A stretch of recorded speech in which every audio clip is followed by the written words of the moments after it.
পারবে।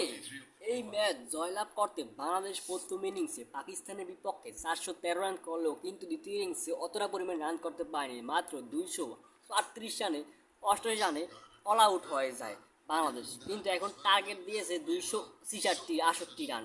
পারবে পাকিস্তানের লগে? পাকিস্তান কিন্তু 3 উইকেট হারিয়েছে 74 রানে, যেখানে নাহিদ জানা একটি নিয়েছে, তাইসকিন আহমেদ একটি নিয়েছে এবং মেহেদী হাসান মিরাজ সে একটি উইকেট নিয়েছে।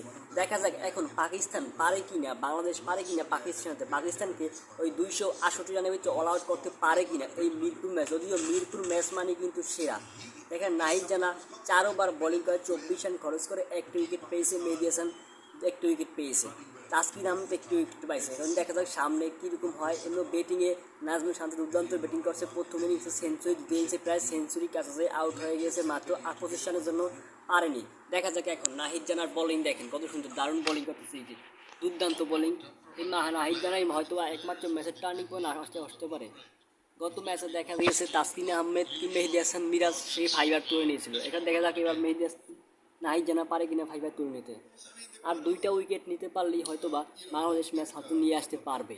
এই যে দেখেন ফায়জল 55-43 রান করছে, দারুণ রান করতেছে, তাকে আউট করা লাগবে, সালমানকে আউট করা লাগবে যদি ম্যাচ জিততে হয়।